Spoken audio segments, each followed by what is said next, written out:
सभी लोगों को जय माता दी। आज आपके लिए वो जानकारी लेकर आई हूँ जो शायद आपको अभी तक नहीं पता होगी।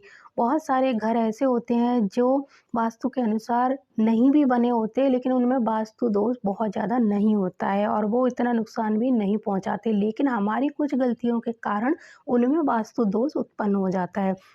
जैसे कि फ्लैट में सबसे ज़्यादा गलतियाँ तो बिल्डर जो करते हैं, वो वास्तु के अनुसार घर नहीं बनाते, टॉयलेट और किचन बहुत गलत जगह पर देते हैं और जिसके कारण वास्तु दोष उत्पन्न होता है। हम इसकी यहाँ पे बात ही नहीं कर रहे हैं।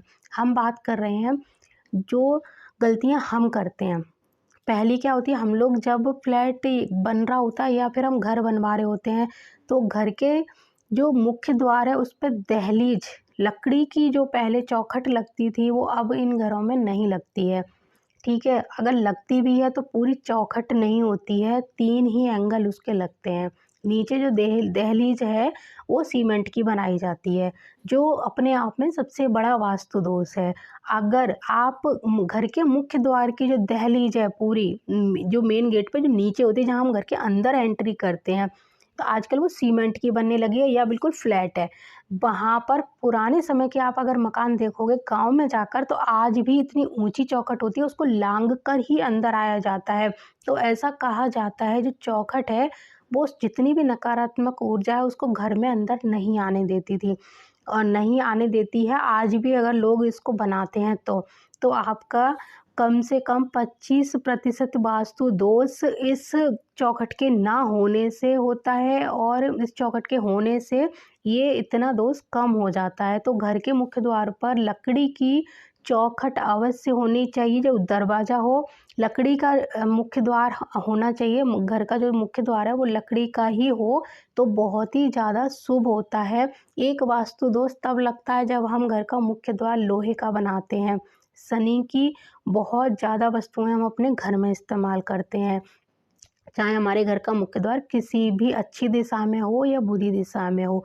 शनि का जब हम बहुत ज़्यादा इस्तेमाल कर लेते हैं लोहे का, तो हमें दोष लगता ही लगता है। तो घर की जो चौखट है वो हमेशा लकड़ी की होनी चाहिए, दहलीज अवश्य होनी चाहिए। दूसरा, आपको एक चीज़ का हमेशा ध्यान रखना है कि घर की कम से कम रसोई घर हो और टॉयलेट हो, इनमें जो दहलीज है अवश्य होनी चाहिए। और जब ये दोनों दहलीज बनवा रहे हो या बन चुकी भी है, तो आपको इनके नीचे चांदी का एक तार अवश्य दबा कर रखें। अगर चांदी का आपको मिलता है तो बहुत ही अच्छा है, नहीं तो चांदी, तांबा, पीतल यानी 3 धातुएं मिलाकर 3 तार को आपस में लपेटकर ऐसे करके आप चौखट के नीचे लगा सकते हो। घर का जो मुख्य द्वार है, मुख्य द्वार की दहलीज जिसको अभी हम लोग देहरी भी बोलते हैं कई जगह पर, उसको कट करके जब वो बन रहा हो उस समय आप कर सकते हो। चांदी का कोई तार दबा सकते हो, चांदी के सिक्के हैं, कुछ चांदी की मछलियाँ हैं, ऐसी चीज़ें घर की दहलीज के अंदर दबा सकते हो।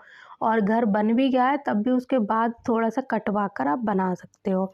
तो ये चीज़ का आप ध्यान रखो। अगर घर की जो चौखट है, मुख्य द्वार है, उस पर अगर आप दहलीज बनाते हो तो आधे वास्तु दोष इससे ही दूर हो जाते हैं।